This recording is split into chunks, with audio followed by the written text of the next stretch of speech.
in Signal Processing from the Department of Electrical Engineering, Indian Institute of Technology, IIT Kharagpur, India in 2019. Since 2020, he is with the Department of Electronics Engineering at Indian Institute of Technology, Varanasi, BHU, India as a faculty member. Dr. Muduli received the National Postdoctoral Fellowship from SERB India in 2020. The broad research areas of Dr. Muduli are signal processing, communications, instrumentation, and machine learning. He had received the Outstanding Reviewer Award from IEEE I&M Society in 2019. He is an associate editor of IEEE Transactions on Instrumentation and Measurement and also a reviewer of several other IEEE journals. With this, I now welcome Dr. Priya Ranjan Muduli to please deliver his keynote talk. Thank you, sir. Over to you. Thank you very much for the nice introduction. And okay, let me share my screen now.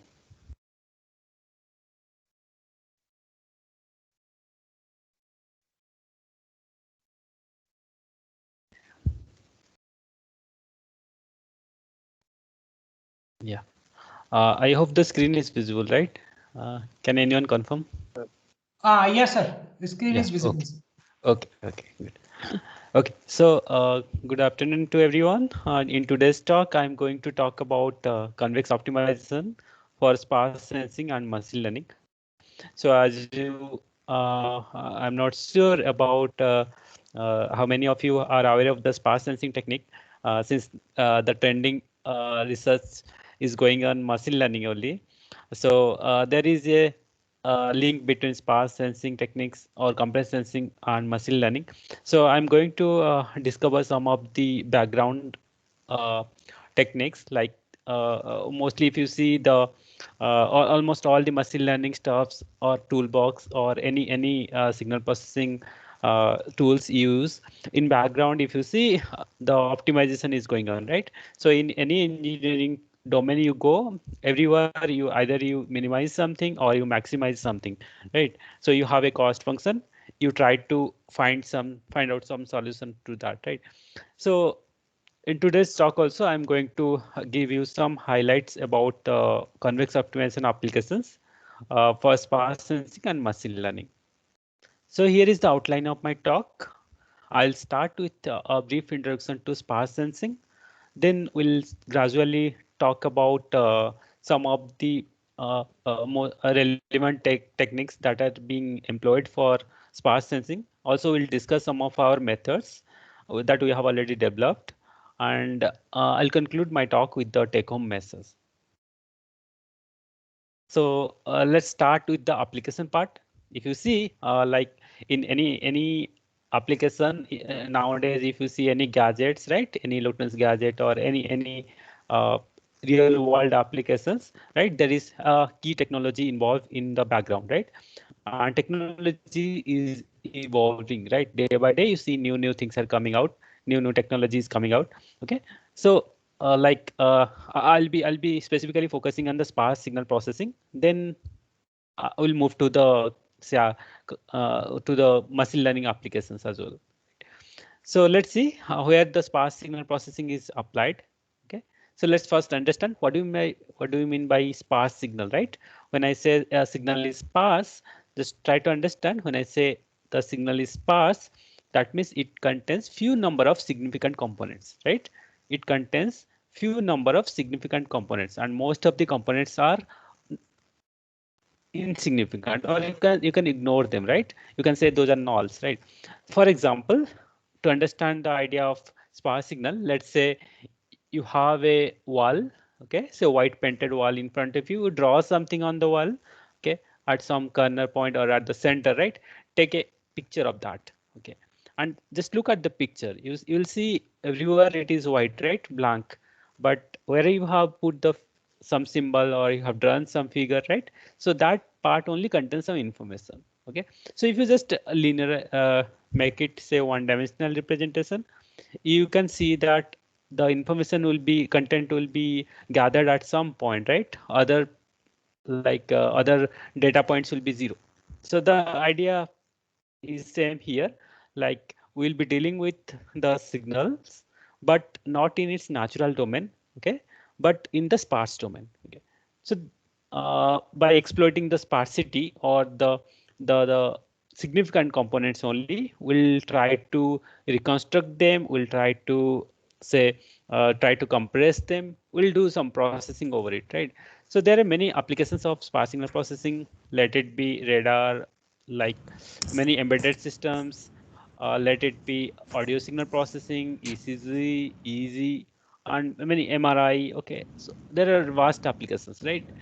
So we'll talk some of the motivations then. So the first motivation is the limitation of the linear filtering methods. Okay, so I'll specifically talk about from the background of signal processing. Okay, so let's talk about the linear filtering techniques. Okay, what is the problem with the filtering linear filtering techniques?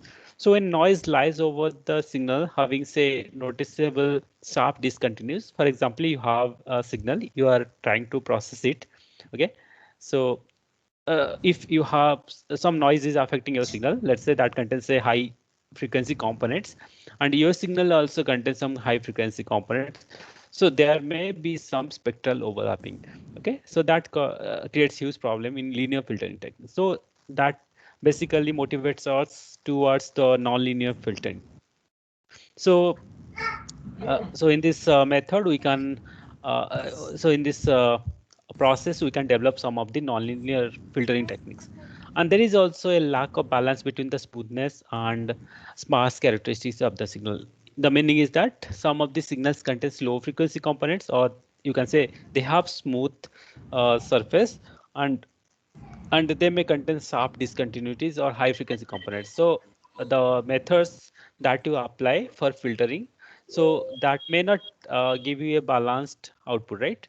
So that is another problem. And also another motivation is that the data that is being generated day by day is huge, right? You want to store them, and but there is limited storage capability, and you have to compress them. So there, although there are different compression techniques are available, but as I said, the technology is evolving, so you need to adapt the latest technology, or you have to go for some innovative idea, right?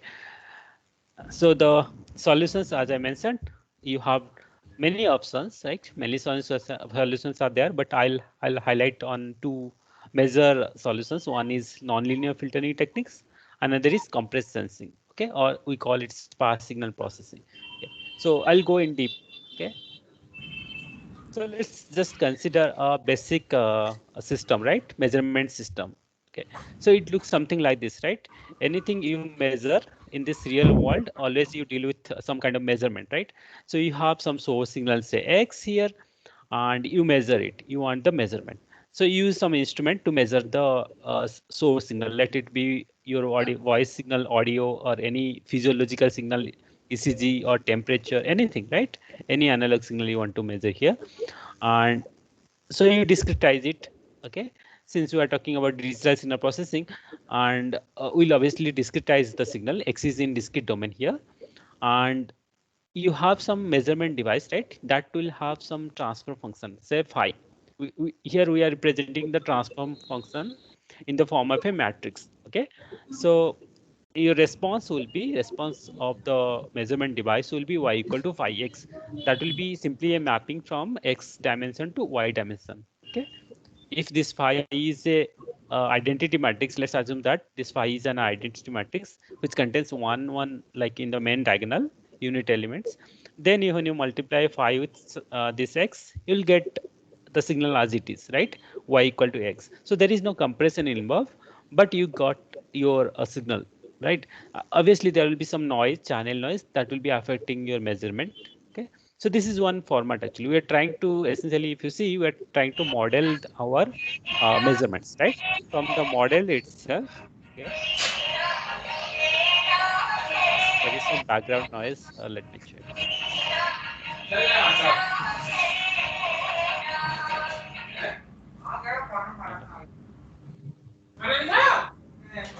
uh, Dr. Varun, can you mute Yes, sir. I think. I am Okay, for okay, the okay. part. Okay.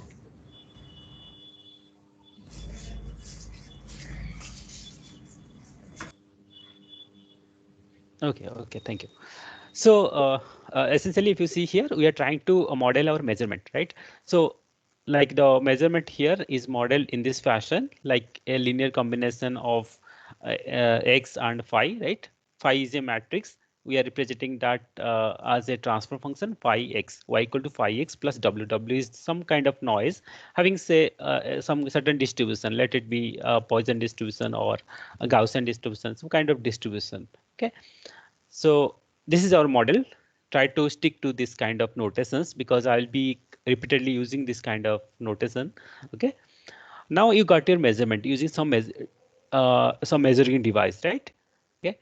And you transmitted that signal to the receiver end. And at the receiver end, now you are worried how to get back that X, right? For example, if your device from the transmitter is compressing your signal, okay, let's say phi is a fat sensing matrix. Say phi is a fat matrix, like it has many very few number of rows and more number of columns, right? So when you multiply the phi with x, obviously the dimensionality will be reduced, right? X will be reduced from say n dimensional to m dimensional. Okay, so dimensionality will be reduced. That means your signal is getting compressed. Okay, so that is another kind of problem like compression. We do compression at the transmitter end itself. Okay, so that essentially reduce our power consumption, say bandwidth. Many issues are there, right? So want to utilize that kind of compression here. So at the receiver end, you have received this Y, right? That may be in the compressed form or uncompressed form, but there will be some noise. Noise will be there definitely, right? That is unavoidable. So your goal at the receiver end is to recover this X source signal. Okay. So many times, if you see, we take some measurements at the while taking the measurement header itself, right? At the node itself, some kind of noise is involved. For example, if you are working on biomedical signal processing, let's say you are taking some ECG measurement or say pulse plethysmograph, PPG kind of measurement. Okay, so there will be definitely motion artifacts will be there. Okay, so that's really difficult to like avoid, right? So that inherently affecting your signal here measurement, right? So we'll be mostly focusing on the receiver end. Compression is in this case compression will be simple. Okay, or the way we are taking the measurement, that is quite simple. Okay, we are not bothering about this part much, transmitter end. We'll be focusing on the receiver end. Okay, then we'll try to propose some kind of techniques using convex optimization methods. Okay, so that will help us to reconstruct this X from the Y, right? So to do that, actually, one can go for some kind of structural identification. Okay, if you have a signal and you might have studied about many techniques, right? Fourier transform, many like sorry, FFT, STFT. So many signal processing tools are there. Okay, and that gives you some kind of representation of your signal, right, in some complementary domain. Okay, so we are going to use that kind of idea, but here the processing will be performed in the sparsifying domain, right? So as I mentioned, when you say a signal is sparse, that means it contains few number of significant components, and most of the components will be null or insignificant. This can be demonstrated by this example. You can see here you have a original signals which consisting of say mixture of a sinusoidal components like 10 hertz and 60 hertz. You take at any instance of time, this signal is not sparse. You have some significant component here, but when you go to the frequency domain, okay, you can see a countable number of spikes are there, right? Say at 10 hertz, 60 hertz, okay, or some other frequency components may be there if it is a mixture of more number of components, right? So you have a countable number of components in the frequency domain. Now you can exploit the signal, or you can do the processing in this domain, frequency domain. Okay, so that essentially helps us a lot. Okay, in processing, that it reduces many computational complexities. Okay, so similarly, if you have say a practical signal like a respiration signal here, you can see. Okay, So this signal is sparse in discrete domain, discrete cosine transform domain. You can see most of the components are gathered here. Okay, and in DWT also discrete wavelet transform. If you see here, you have few number of components, significant components are gathered here, and most of the components are zero. So this is a sparsifying kernel that I'm using, like DCT and say for Fourier transform. These are the some kind of kernel functions I'm using actually to represent the signal in sparse domain. Okay, so that's the whole idea. This is one way of representing your signal in sparse domain. Okay, but there are other ways also there. Okay, we can see here, if you have a signal something like this, we call it piecewise signals. Okay, it could be piecewise constant, piecewise polynomial, or piecewise smooth kind of signal. So this kind of signals are used to model many practical signals. Okay, for example, say you have a say pulse signal, ppg kind of signal, or ecg, so that can be used, that can be modeled using say piecewise polynomial kind of models, right?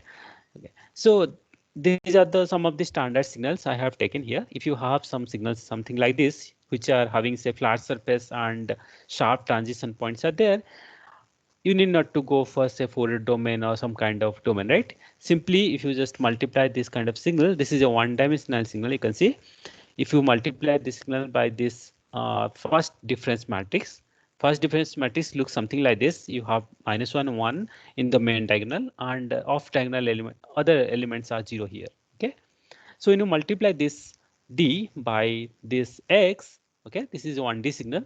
So what will happen? You will get a signal, okay, which will be consisting of the consecutive difference of the elements, right? You have -1 1 here, so the signal component, the resultant signal will be the difference between the consecutive elements or samples, right? So when you take that difference here, you can see here at the sharp transition point, when you take that difference, you will get finite number of some spikes here, right? You have finite number of spikes. Okay, this is the first difference result. Okay, so this is obviously a like sparse signal, right?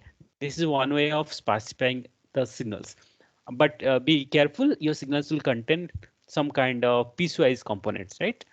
Similarly, I have taken another signal, which is a very practical signal, like step like rotation of bacterial flagellal motors. This kind of signal is widely studied in biophysics. Okay, they take the measurement and they try to like analyze the steps here. There are many steps here, this kind of signal.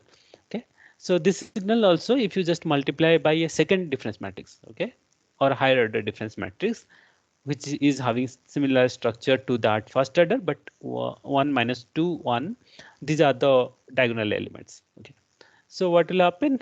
You'll get the difference between this is the equation that is used to get the second difference, and you'll get countable number of spikes. Okay, this is another way of sparsifying your data. Okay, so there are other kernel functions are also there, or there are many techniques are there, learning techniques are also there that you can use, right?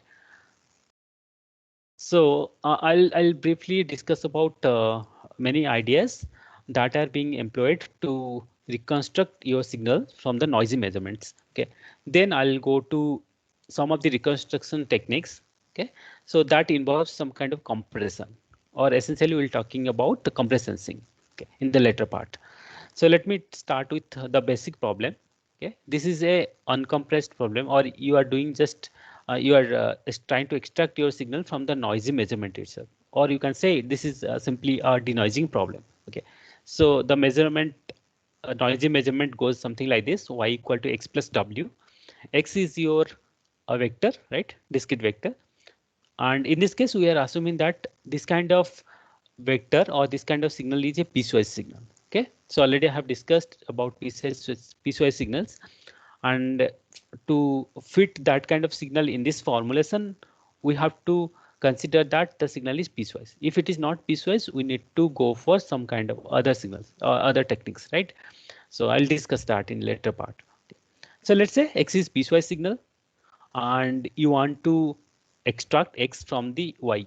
Y is the noisy measurement because x is corrupted by this noise w, and we are considering the additive wide Gaussian noise. Okay, and this noise W can be in biomedical measurements. We can take this W as a fluctuation in the biological environments due to the thermal agitation, or many times you might have observed like in communication or say biomedical signal processing or many domains, they take the additive wide Gaussian noise as the standard noise, right, for testing their models. Okay, so now your goal is to estimate the X from the Y. So the problem looks very simple, okay? But as I mentioned, when your signal contains high frequency components, okay? That means X contains some significant components or high frequency components, or it has spikes. And W also, the noise is having also like high frequency components. So when they get overlapped in the frequency domain, it's really difficult to extract the signal from the noisy measurement, right? Therefore, we can formulate a cost function which looks something like this, right? You consider any convex optimization or optimization problem, you have a loss part, you have a penalty part, right? So that's the standard cost function, like in the augmented form you can see here. Like, so in this case, we are proposing to incorporate like various robust estimators, like Hoover estimator and Morio estimators. These are the functions actually that are these are used widely used in statistics. Okay, and we have derived the idea of regression, because these functions are widely used in statistics as a regression function. Actually, we have extended that idea for signal reconstruction here. Okay, and the function, as you can see here, which is parameterized by Ri is the residue, okay, or error you can say. It penalized the error quadratically at lower range, okay, this Hoover function, and for high range of noise or error, it penalized the error in a linear fashion, right? And the Morio function does the reverse task. Okay, it penalized the noise or that error residue linearly at lower range of error, and higher for higher range it penalized the error in a quadratic fashion. Okay. So these are the functions that we have incorporated in this cost function. Okay, this is our cost function.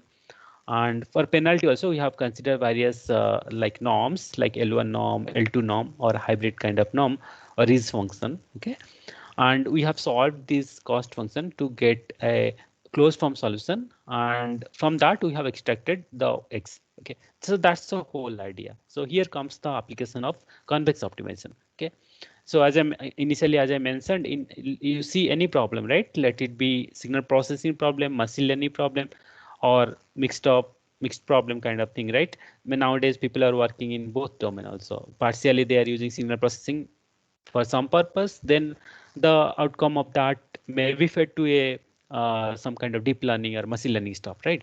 So everywhere you have this kind of cost function. Some loss part is there, penalty part is there.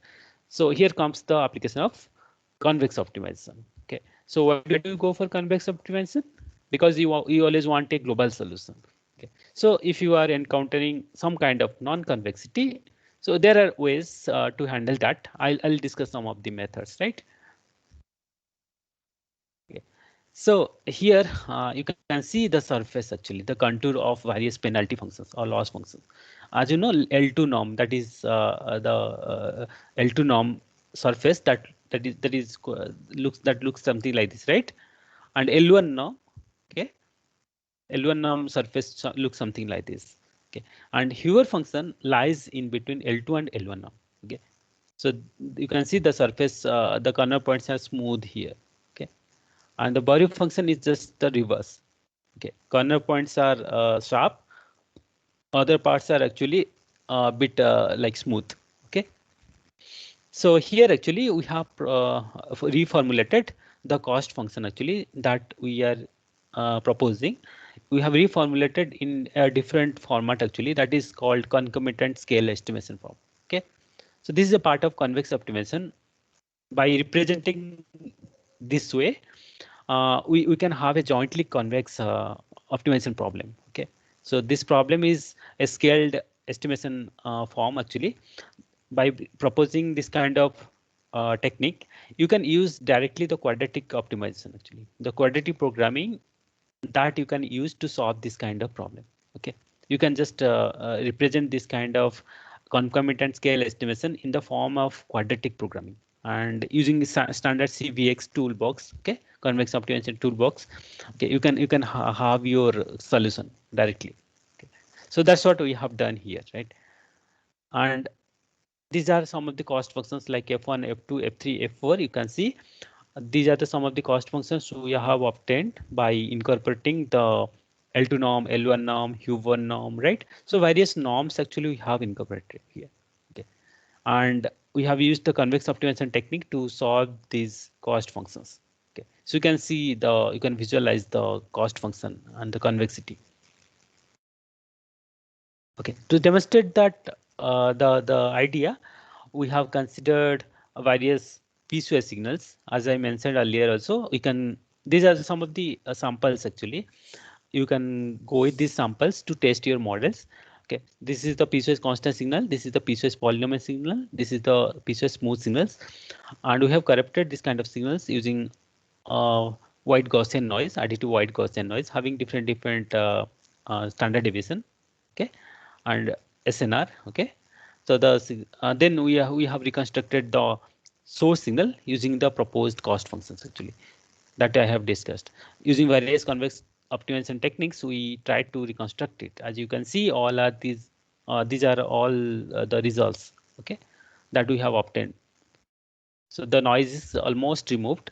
Many times what happens, the methods that you propose, you try to like preserve the smoothness also, as well as you try to preserve the sharp points, right? If there is a sharp discontinuity, we want to preserve that because that may contain some vital information. Okay, so many times we have seen as you tune the parameters, you may preserve the sharp discontinuities, but smoothness may go, right?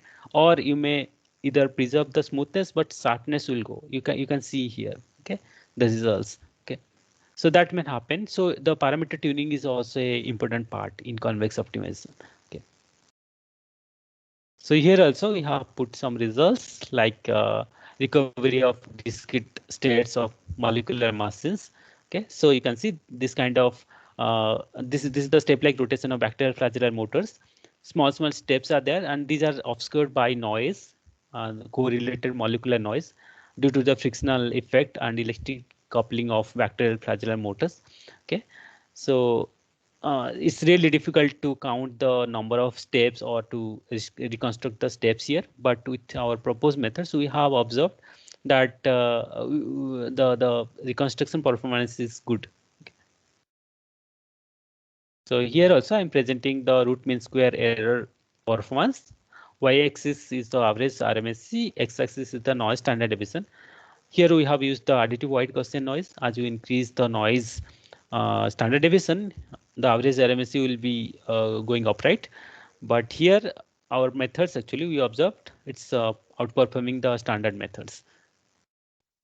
So I have already discussed about a denudging technique. Here also I'll propose I'll be presenting another denudging technique here also.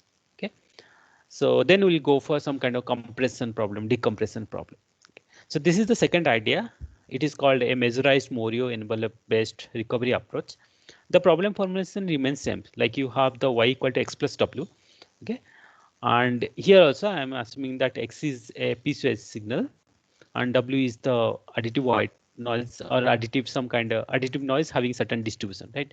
So to solve this problem, we propose a cost function. Okay, that looks bit complex. Okay, but the idea here is that we are trying to incorporate some kind of convex preserving functions. Okay, so there is a concept of in optimization, convex optimization, you have this concept of Morio envelope. This kind of envelope is a convex preserving envelope actually. Okay, and this one we have incorporated here. You can see here f tau cap. This is the Morio envelope, and this s that you see here, this party is the surrogate function. Okay, I'll come to the idea of surrogate function. The what happens when you propose some kind of cost functions, because you formulate it in such a way that your convex the convexity should be maintained actually. Okay, the convexity should be maintained. Okay, so this surrogate function is many times the cost function may not be convex, or it may not be linear. Okay, the surface that you can see here, the function may not be linear. Okay, so when you solve it, you may not land on a global minima. That may happen, right? So instead of solving the original cost function, what we do actually, we solve a surrogate function. So the idea is that, let's say you have a nonlinear cost function, you just try to formulate or you try to generate various surrogate functions, okay, like the convex functions. It looks very similar to this one, and keep on solving it, okay. And these two conditions should be satisfied. Okay, in each iteration, the new solution that you are obtaining actually, okay, the functional value should be less than the previous functional value. Okay, and this surface will be sliding down here, you can see. Okay, so you can simply use the Taylor series expansion, like for example you have a logarithm function or a tan h kind of function, right? So those are kind of non-convex function. Instead of solving that, if you are incorporating that kind of function in your proposed formulation, instead of solving that, you can go for a linearized version of that. Okay, so that linearization you can obtain by using, say, Taylor series expansion, first order Taylor series expansion. Okay, so that will give you an approximation solution, but you will land on a global solution. Okay, that's the idea. Okay, so or that is a part of measurization minimization. In convex optimization, we call it measurization minimization. Okay, so each time you generate a surrogate function instead of solving the original function, and you keep on solving it. Okay, so till the convergence happens. Okay, so the idea is the same idea we have used here. We propose various cost functions using the surrogate function of logarithm function, tan h, and like the total variation terms, right? So those are essentially the sparsity promoting cost functions. Okay, so therefore we have used that, and this part, quadratic part, will be will preserve the convexity, obviously. Okay, and by solving this cost function, okay, using a technique, we call it like forward backward splitting technique. In convex optimization, you have a technique called this forward backward splitting. So what you do, you if you have a some kind of convex optimization problem, something like this, you can solve the convex optimization part of the convex optimization problem. You can solve, get the solution, then project that onto another part. Okay, then solve it, then project back that back that solution to the previous end, okay, or previous domain, then solve it. So that's a iterative method. Okay, so we call it forward backward splitting techniques. Okay, it has only two steps. One is forward gradient step, another is backward step. Okay, so in backward step, we use a proximal operator actually. Okay, if you go to the literature, or if you go to the detailed theory of proximal operators, you can understand how it is used, right? So this is very much useful in denoising a signal actually, total variation denoising. Okay, TVD we used, or that's a simplest form of proximal operator. Okay, so I'm not going in details of mathematics. If you are interested, you can send me emails. Okay, we can have more discussion on this. Okay, so here is one cost function we have proposed. Okay, so you can see the cost function looks something like this. This is the convex surface, but the parameters plays a very critical role here, because you have to choose the parameter very carefully so that you will not go towards non-convexity. Okay, and you have if you have a convex surface, you will definitely get a closed form solution. It's a two-step solution. You just estimate one variable here, then put that in another variable. Okay, the expression of another variable, then get back to the origin again to the previous variable. So it's a two-step, forward and backward step. Finally you obtain your solution. X is our solution because our problem was y equal to x plus w, right? So we want to eliminate that w or noise. Okay, so we want to estimate x. Finally we will obtain our x here. Similarly, we propose another two methods, okay, using different surrogate functions here, and we obtain the closed form solutions also. And we have also theoretically derived the convexity criteria. If this satisfies, this criteria satisfies, then the surface will be convex, right? These are some of the experiments using synthetic data. Okay, so this is the RMSC versus the noise standard deviation curve. You can see we have tested it for piecewise polynomial signals, piecewise smooth signals, and piecewise constant signals. Okay, so here the proposed methods are also outperforming the state of the art. So to give you a practical flavor, we can consider a physiological signal. Let's say we have a noisy ECG measurement. Okay, so I have taken this data from Vision Challenge 2018. They have not provided the raw data actually. Okay, still we'll apply the methods. Let's see how we are getting the source signal. So applying the proposed methods, we have observed this kind of measurement, this kind of signals. These are the source signals we have obtained, right? So you can see these are well preserving the QRS complex, PQRS complex. Okay, and we do not have the gold standard data. We do not have the raw data, so we cannot compare it like with that to get some like metrics. Okay. So here also we have we have used the 10th order say median filter, rank order filters. These are some of the standard filtering techniques available in the literature. We tried with these methods and we obtained these results. As you can see here also, these methods are actually not able to preserve the amplitude values. Okay. Further, we tried to experiment with some kind of real world pulse plethysmograph data. So we developed a small printed circuit board, which consisting of a transmitter and receiver. Okay, so that essentially sends our pulse signal. Okay, and this pulse signal, this pulse signal is essentially corrupted by the ambient light variation. When the light variation happens, this kind of signal gets affected. Okay, so you can see the noisy signal here, and using the proposed methods, we saw the noise is removed. The noise is almost removed here. Okay, and we employed this kind of method on a Raspberry Pi also for a real-time experiment, and we got our reconstructed data. Okay. Now let's come back to the compressed sensing, okay, or to the exact sparse signal processing domain. Okay, so the previous two methods that I discussed, those belongs to the signal denoising or reconstruction of signals from the noisy measurements only. But now onwards, I'll be talking about signal reconstruction from noisy and compressed measurements. Okay, so as the name suggests here, compressed means few, sensing means equations or linear combinations. Okay, so this is an instance of underdetermined linear system.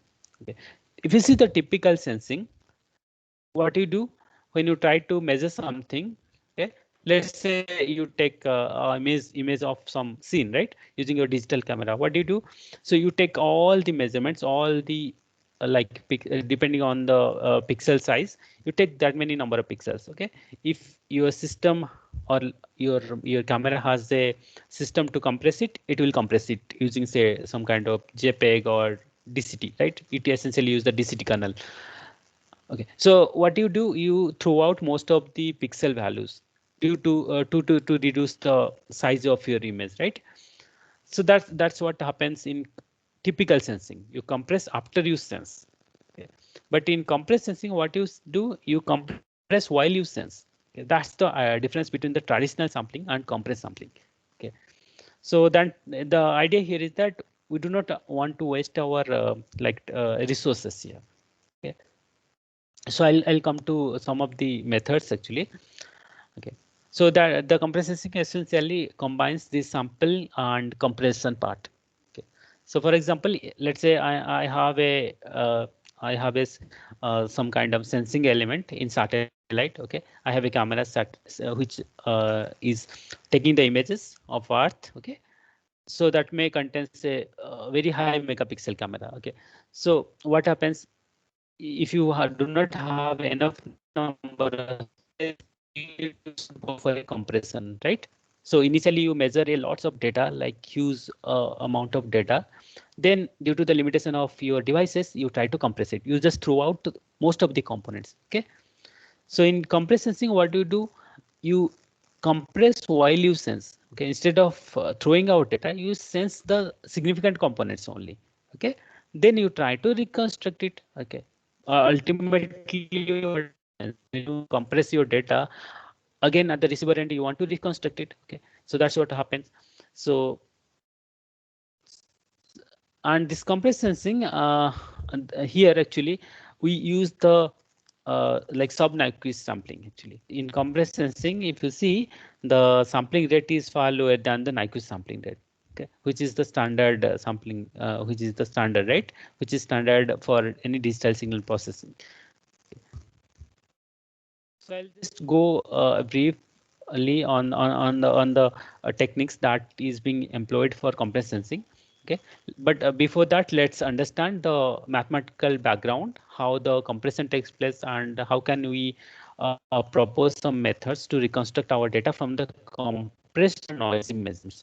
Okay, so as I mentioned, it's an instance of underdetermined linear system. Like you have the measurement y, that's just a multiplication of say a sensing matrix phi and x. Okay, so this kind of problem formulation you have seen in the initial slide while I was talking about the measurement system, right? Y equal to phi x. Okay, so if this phi is a fat sensing matrix, means very few number of rows are there, more number of columns are there. So there will be definitely dimensional reduction. Your x will be compressed to say n dimension to m dimension, right? There will be compression here. And in this case, we are in compressed sensing. Essentially, we consider that we assume that x has a hidden structure. Okay, what is that hidden structure? That is the sparsity. Okay, sparsity means it has few number of significant components, and most of the components will be zero. You can see in this image actually, you can see this S signal, which contains few number of significant components. Other components are zero, right? So if you have this kind of signal, practically it's fine, right? You can just multiply that by a fat sensing matrix. I'll come to this fat sensing matrix, how we would design it. Okay. Or if this X is not sparse in its natural domain, we can represent that in sparse domain using a sparsifying kernel function, say psi. Psi is the sparsifying kernel function. Let's say it is a discrete cosine transform or wavelet transform kernel or like Fourier kernel, right? Any kind of sparsifying kernel that you also that can be employed to represent the signal in sparse domain. Okay. So once you have this structure, now your task is to estimate S or X from Y. Okay. Obviously, your signal will be noisy. Your signal will be affected by noisy. Okay. But your goal will be to reconstruct X. Okay. That is the sparse signal from the noisy and compressed measurement to Y. Okay. So that's the whole idea here. So there are many techniques to characterize the phi actually. Okay, like the spark, mutual coherence. Okay, these are some of the conditions actually, mathematical conditions. We want that the matrix that you employ for compression that should have low coherence, means the columns should not be highly dependent on each other, right? So there are other techniques are also there, like for testing the phi. Is one of the property of phi, like restricted isometric property. So it essentially says that when you project from one dimension to another dimension, for example, from x dimension to y dimension, you are projecting, right? Because you are multiplying x by phi. So it essentially says that the difference between or the distance between any 2 points should be preserved here. When you project from n dimension to say m dimension, so distance between any 2 points, say x1 and x2, that should be preserved here by some constant value. Okay, so this is the equation that governs this kind of RIC or restricted isometric property. Okay. Also, you can generate the dictionaries. Okay, this is known as dictionary. So you can generate you can have multiple x vectors, and you just multiply that by phi. You generate the phi in a random fashion, right? A fat sensing matrix, and the elements will be drawn from IID Gaussian random IID Gaussian distribution, right? The columns that can be drawn from that. You can have this phi. You just generate multiple x, multiply that phi, get multiple measurements. Okay, and just formulate a convex optimization problem, something like this: Frobenius norm square and L1 norm. Okay, by this combination you can have mutually you can solve this problem usually to get the phi as well as x. Okay. Alternatively, you can generate phi and x. Okay. So this is known as a dictionary learning problem. Okay. And there are techniques are also there, like the method of optimal dictionary or MOD, SBD. Many techniques are there, and it has been shown that actually some methods are there, right? Some methods are there to learn the dictionary, but you can also use the standard sensing matrix or fat sensing matrix, okay, whose elements you can draw from the ID Gaussian or partial Fourier transform or set that can be also deterministic. Okay, so based on that, the type of matrix that you use, you can have a compression limit. You can have a limitation on the compression. Remember, M is the dimension of Y, or the dimension of the signal in the compressed domain. Okay, to what extent you can compress, that also depends on the type of matrix. So the overall compressed sensing framework, if you see, those can be categorized into two parts. One is the compressed sensing with post-measurement noise. Another is compressed sensing with pre-measurement noise. Okay. So the post-measurement noise means after you do the compression, when you compress your signal, like let's say X is your sparse signal, you just multiply that by a fat sensing matrix. Okay, compression is very simple. Your signal dimension will be reduced, okay, and noise is involved. Okay, so this is known as post measurement noise. After the measurement happens, your noise is affecting during the transmission in the channel. Okay, you can solve this kind of problem to estimate X. Okay, ultimately at the receiver end, your goal is to estimate X, right, from Y. Similarly, you can have a pre-measurement noise problem. Pre-measurement noise problem means I can have two examples here, like in the quantization problem or floating point to fixed point conversion. You can see we are taking some kind of approximation, right?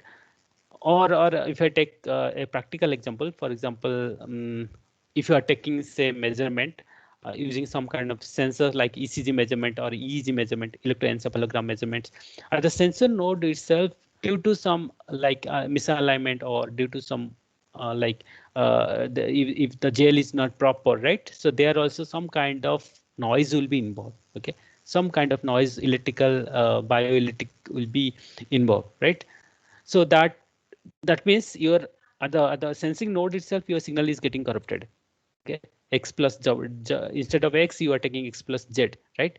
Then you are doing the compression. Then you have the channel noise involved. So this is known as pre-measurement noise problem. So we have different methods to solve this kind of post-measurement and pre-measurement techniques. So I'll just briefly go through some of the methods. Okay. So before that, let's talk about the type of models we can use in compressed sensing. One is the single measurement vector problem. As you can see, x could be a vector, right? Y equal to phi x, x could be a vector or x could be a matrix as well. You can take x as a vector, you can take x as a matrix. Okay, matrix means it will have multiple vectors combined together. Okay, so this kind of problem, why do you get this kind of problem? You can have this kind of problem when you take measurements using multiple sensors, right? You have one sensor here, second, third, fourth, like many sensors, they are sensing some parameters, okay, simultaneously. That could be a MMB problem, multiple measurement problem. Or the SMB could be a simplest case of MMB, right? So I have given you here some examples like body area network. Okay, here also you could incorporate this MMB problem. Also in MIMO channel, here also you can incorporate the MMB models. So there are various compressed sensing recovery methods, okay, like basis pursue, BPD, and basis pursue denoising. Greedy methods are there. Okay, matching pursue, orthogonal matching pursue, cosam. Okay, and many methods are there, right? Okay. So I'll just briefly go through the greedy methods. How does they work actually? Okay. So in greedy methods, they essentially estimate the residue. You have this y equal to phi x equation, right? What is y? Y is the measurement available to you at the receiver end, and your goal is to estimate x, right? The problem looks very simple, but it's not that easy. But because you are always looking for a sparsest solution, meaning that you want to figure out the exact locations of the significant components. Okay, that's the challenging part actually. Okay, because if you just measure, if you just reconstruct X such that the significant components will be misaligned or they will have a wrong location, then the whole purpose is gone. Like you'll have a noisy signal itself, right? So you want to correctly estimate the location of the non-zero components. Okay. So here, how do they solve using greedy methods? You can see they calculate the residue first, r y minus phi x. Okay. Initially, this part could be zero, right? Initially, you do not have the previous estimate of x. So initially, the residue could be y. Then what they do, they try to project this residue on each column of phi. In each column of phi, they keep on projecting the residue, and they try to maximize, they try to get the maximum maximum projection value. Okay, whichever column is more relevant to the r or residue, that will have maximum projection, and the corresponding row include in the support set, and they keep on collecting those index to know the locations of the non-zero components. Then it's easy, right? You can use the pseudo inverse to get back this x from y, right? So that's the whole idea they used. Okay. So OMP also employs that kind of technique, orthogonal matching pursuit. In IHT, iterative hard thresholding, this is a method that also employs this kind of technique. They keep on projecting the residue on the columns of phi. Okay. So there are many advanced methods are also there in comparison sensing, like Sparse Bayesian method. This is a very good method actually. This will give you very good result, reconstruction result. Okay. So this is the comparative study I am showing here. Like each method has different complexities and they have their pros and cons. Some of the methods will be, let's say, like very robust, but the computational complexity may be very high. Okay. And for many real world applications like on edge computing, so you may not go for that kind of complex techniques, right? You always want it to be on real time. Therefore, the simpler methods you can go for, compromising the like robustness. Okay. So based on applications, you can choose a particular method and you can incorporate that to reconstruct your signal from the noisy measurements. Okay. So we have also proposed various methods like for reconstructing X from the noisy measurement. Okay, this is one of the method. So here we just try to segment the noise subspace and signal subspace using the eigenvalue decomposition, and by repeatedly projecting the components or the columns of phi on the signal subspace, we identified the columns, sorry, rows, okay, where the significant components are lying. So this is another method. This method we call it anti-noise folding technique. This is a very interesting method because this deals with pre-measurement noise problem. Okay. Sometimes noise is inherently coming with your source signal, and that is not identifiable. Like you may not ignore it because it has a potential impact. You can see here, like my measurement signal y equal to phi x plus z plus w here, right? So when you get the covariance of the noise, covariance of E here, you can see the expression like sigma z square n by m im. This is the expression, right? So as you compress your signal more and more, like when this phi is having the dimension m cross n, right? You can see here the phi is having the dimension m cross capital N, and this small m is the dimension of y, right? Small m is the dimension of y, and it is sorry, it has very sorry, it has very less dimensional as compared to capital N, right? So this ratio will be large, right? N by m will be large. That means covariance of noise will be large. Due to this Z itself, you can see your covariance of noise is increasing dramatically.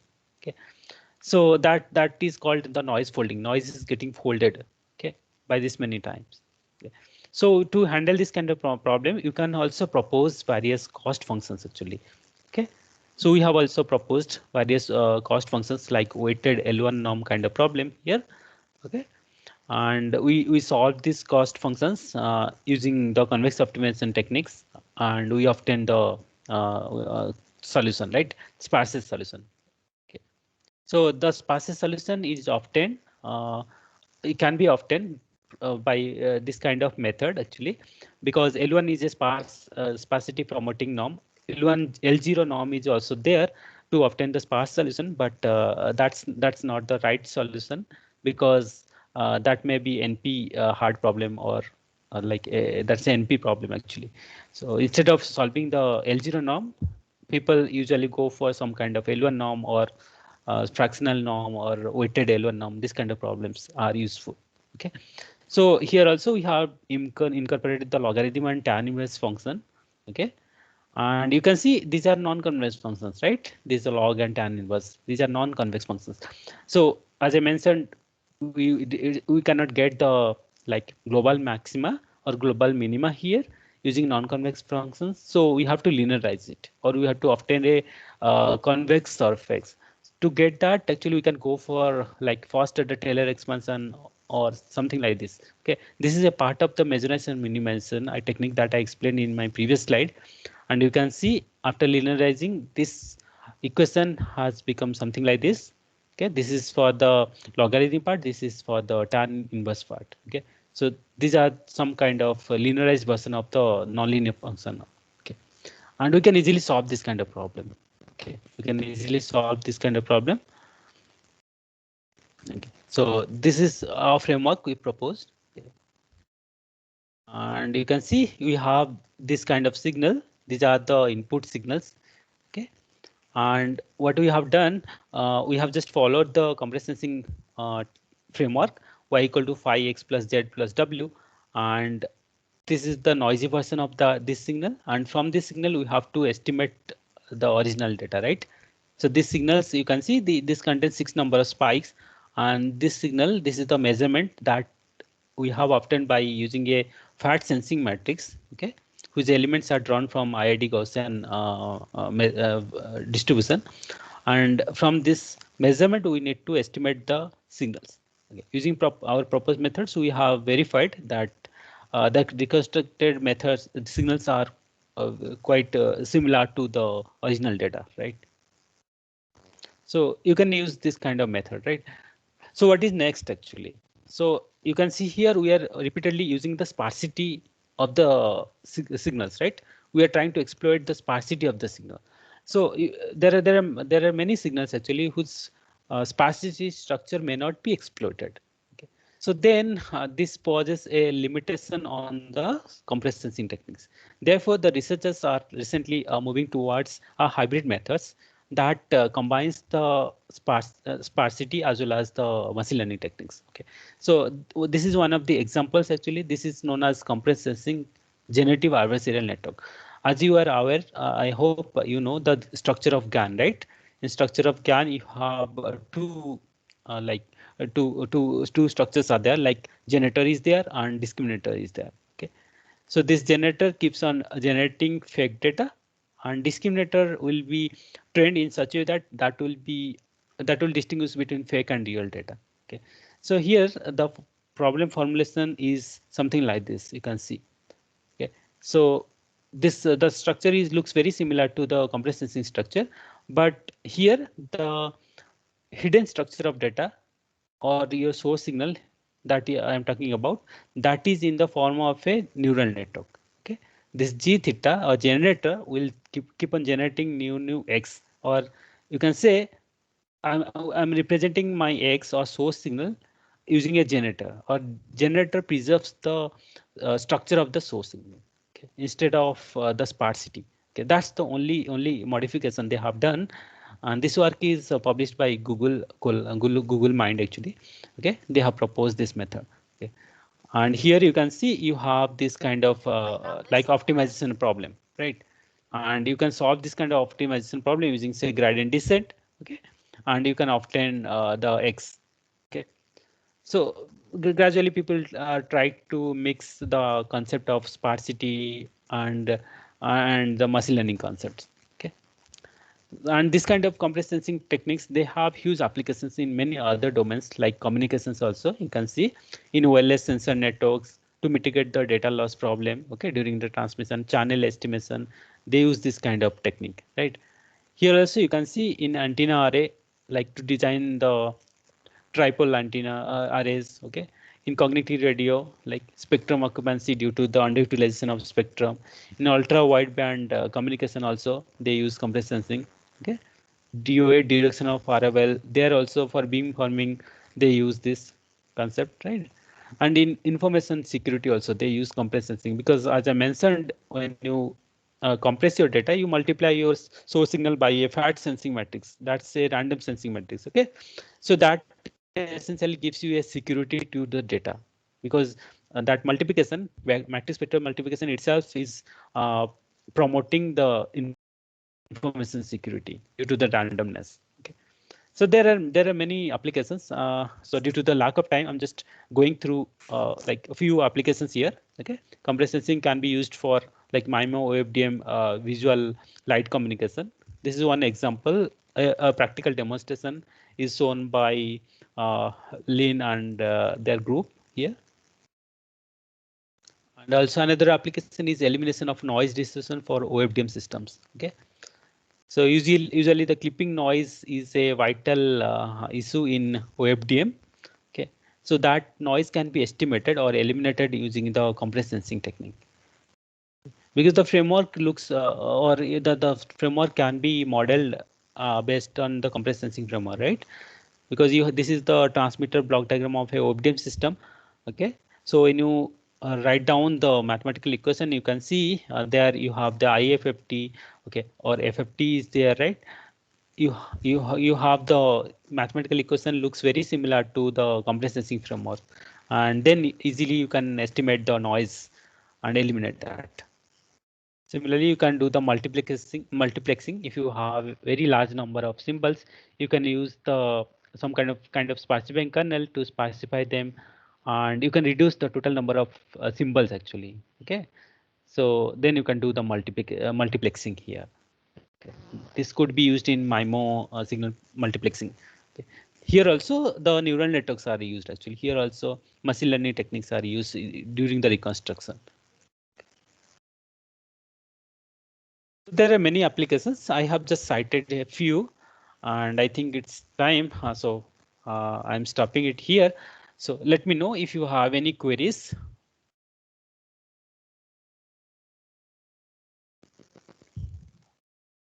Okay, thank you. Please let me know if you have any queries, or if you do not get my point at any slide, let me know. Any question from the participants?